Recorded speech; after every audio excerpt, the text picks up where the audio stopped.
অনেকদিন পর কচু শাক ভাজি করলাম। একটা সুস্থ মানুষেরও কয়েকদিন পর পর কচু শাক ভাজি খাওয়া ভালো, কারণ এতে প্রচুর পরিমাণ আয়রন আছে। আর আমি কচু শাকগুলো কেটে নিয়ে আসলাম, আর ভালো করে কেটে এটা ভালো করে ধুয়ে সিদ্ধ করে নিতেছি।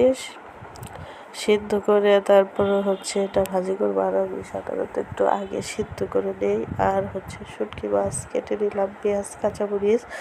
আর শুটকি মাছগুলো গরম পানি দিয়ে একটু ভালো করে ধুয়ে নিয়েছি।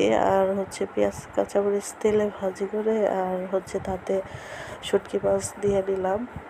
আর এখন এটা কষিয়ে পরে কচু শাক দিয়ে নিব। আর শুটকি মাছ দিলে কচু শাকটা খেতে অনেক ভালো লাগে। আর আমি একটু ফ্রিজে রাখছিলাম কচু শাক চিপে, আর এটা গলে গেছে। আর লেবুর পাতা দিয়ে দিছি 2-3টা, খেতে টেস্ট হয় অনেক মজা।